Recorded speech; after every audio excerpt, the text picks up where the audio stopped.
Anyway, I hope you guys like it, and yeah, let me reply a couple of questions if there are. I don't know what is a bad thing to watch someone mixes a song. Well, Petri, it's not bad for you guys, it's bad for the mix engineer. Most mixing engineer will not have you listen to their mix while they are doing it, you know. There's a lot of reason because of that, which I personally don't care. I don't have a status to keep, you know. I'm not a famous mix engineer that needs to always to be perfect and never makes mistakes and everything. I do make mistakes, and I don't have such a high status, you know, where if I fuck up something, I'm gonna lose work, or you know, I'm gonna lose money, and I'm good. I'm booked 2020, so I'm fine, you know, and I'm doing okay, and yeah, so you know, whatever. This is next step. I had promised that I would have done, you know, live mixing streams. And I keep my promises, you know, even if it's really hard actually for me. You know, just, you know, not to have just Pro Tools in front of me is distracting, but hey, whatever.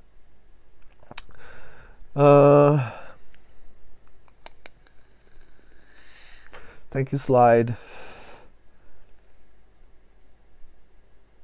Yeah.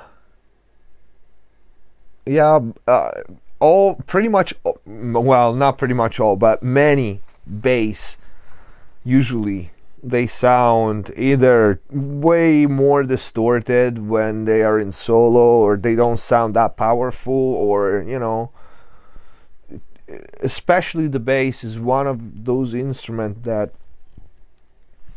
it masks things and it gets masked. Like the distortion on bass gets masked very easily, you know, because of the guitars, because of the drums, and bass masks other elements as well. So it's really one of those instruments that you just cannot. Jesus, I'm boobs. I'm, you know, falling out of my own tank top. It's one of those instruments that you really cannot mix it when soloing it, but at some point you kind of have.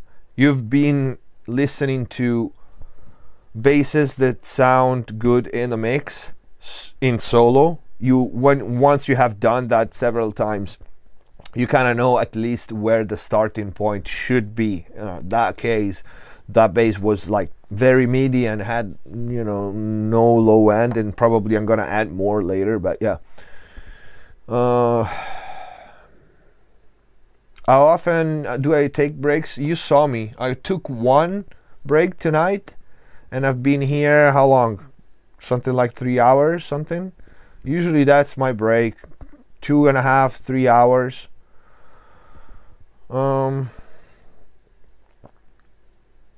You bought the last edition of Pro Tools, and you don't have AAX.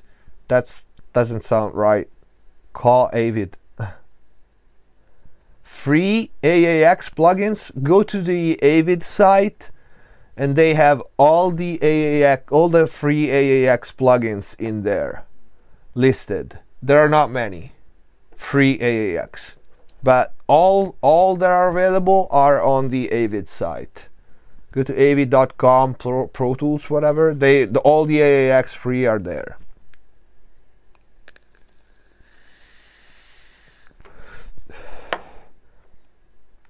Where do I learn mixing? In studios. I started when I was a musician myself, because the mix engineers at the time weren't getting the sounds that I had in my head. So I said, all right, you know, take a break, let me try. And I tried from there, and I started, you know, behind desks, which it's funny because I kind of started, you know, my very first gig, I would say, was a Neve console from 75. Was fucking amazing. And I didn't even know what the hell that was. Thinking about that years later, I was like, oh my god, I had that thing in my hand and I didn't even know what it was. And the EQs were all busted up. Sometimes they made noises and you had to, like, you know, punch them to make it stop raining.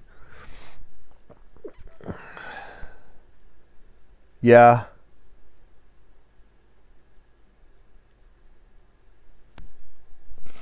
All right. The 73 is on now.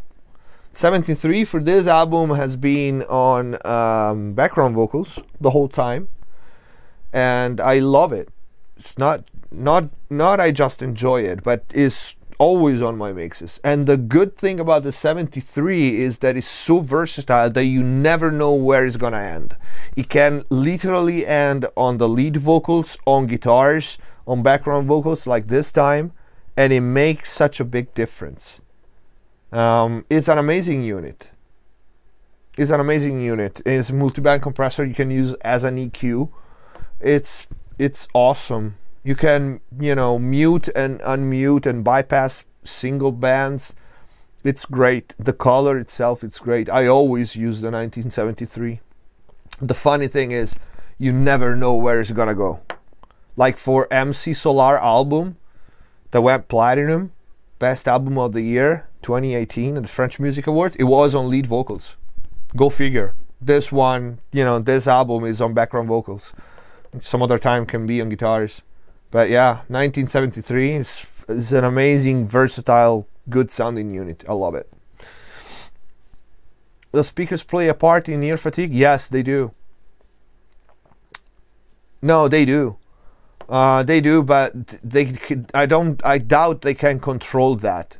Like, companies don't, I mean, yes, they can write it down, but for example, my ADAM A7s, the one I mix all the time on, they are fatiguing. They are absolutely fatiguing. I don't care. I mean, I know, and I keep my level down, but compared to other speakers, they are very fatiguing because of the ribbon tweeter. It's got such a tiny sweet spot when if you move your head, you know, you're not supposed to really, and because of that, it's so accurate, but it's so fatiguing. You need to keep your level down. And but yeah, that's the counterpart. Usually a fatiguing monitor, it means that it's very detailed, that is very fast, and this is what you want, you know. You also want maybe a pair of speakers that is a little more pleasant to listen to, but the more accurate a speaker is, the more fatiguing is gonna be, most likely, because it's detail, it's a lot of stuff. And well, yeah, all that detail gets fatiguing. Anyway, this is the tracks that we imported, and you guys can hear the drums, how weak is without the Superior Drummer 3 samples. Obviously, because this mix is from the previous template, so it's set up in a way that he's waiting for the samples to come in, of course. You know, makes sense. I hope so. So yeah, you're gonna see we have a space for a kick track here. We have space for all the snare, ambient snare coming from Superior Drummer. Mono Crush is ready to go. Toms, trigger tracks, and their ambient, they're gonna come from Superior Drummer 3, which is here. And by the way, a video on Superior Drummer 3 just came out tonight on the channel, so you can, you know, watch that. And what else? Nothing. My masterclass. Give me a hand. Help out. Spread the news about the classes. One in Berlin, 21st of September. One in Los Angeles, California. LAFX Studios, 21st of August. So in a month, pretty much. There are some tickets available still. One in Berlin is at Schwager Studios. Both LAFX and Schwager Studios are amazing. LAFX got a vintage 40-channel API console. The seminars are in person, guys. So yeah, everyone in the area, come by, and we're gonna do some work together. Thank you, Adrian. Yeah, one of my A7s just blew up the transformer last week. 10 days ago, I replaced it. Rocket 8, I don't like it. I don't like them. But it doesn't matter if I like them or not. If your mixes translate well, you can mix on, you know, a transistor radio. Monitors have a function. The function of monitors is your mixes need to translate outside.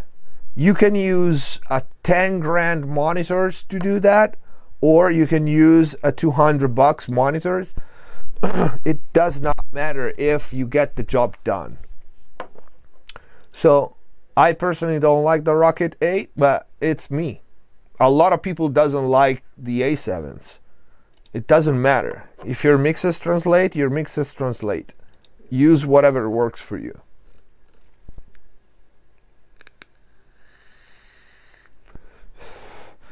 You said how that goes. Does label artist bands rock mixing session that early? Well, they book me. Only few times I mixed one single or one song for an artist or a producer. I don't work with independents that much. And then it was just that. Usually producers and artists and labels and the work with me, once they work with me, they've always been stayed with me over and over, like during the years. So, you know, every time they produce something, I mix them. Every time, you know, a band that I mixed that doesn't have the same producer, but they liked my mix, just happened last week. They're asking me again if I can mix the next album, even if it's with a different producer. So this is how it works. I don't know how it works for others, mix engineer. This is how it works for me. I have a pool of clients, not in very little independent artists. I don't work directly with artists. You can see there's nobody with me when I'm mixing, ever. Like, I only speak with the producer. I don't speak with the band. The band cannot speak with me. The artist very rarely can speak with me while I'm mixing. How do you fix messy snare and kick on the room mic? I don't know. Use samples if you can. You fix it with EQ. If there's, you know, messy means probably it's got some cardboardy sound, or it's, you know, just doesn't sound that great because of the room's got some resonances. You just fix. You don't fix the kick and the snare in the room mic. You fix the room mic track, and you do it with EQ usually. If it doesn't work, you just replace it with samples. The problem with room mics and room tracks is if they sound bad to begin with, it's really hard to fix them, because you should use a room mic and a room recording if it sounds good. If it doesn't, what the fuck you're gonna do with that? You know, there's so many samples. Superior Drummer 3 is amazing for room mics, you know, to add room sound to kick and snare. I have a video on the channel exactly on how to do that, and I'm not gonna waste time trying to fix a shitty room mic if I can replace it with a great sounding one. Why would I want to do that? You know, there's no reward in using the tracks that you're given if they don't sound good to begin with. So anyway, I'm gonna cut it here because I have all the tracks imported for the next song, and tomorrow we're gonna replace the drum and start mixing it. And yeah, thank you guys for being around. All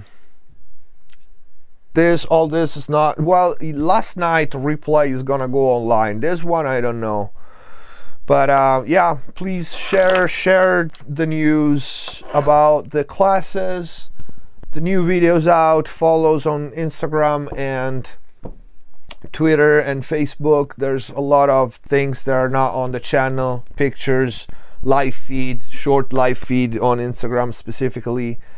And what else? Nothing. Some tickets are available. Thank you guys for being here, and see you next time.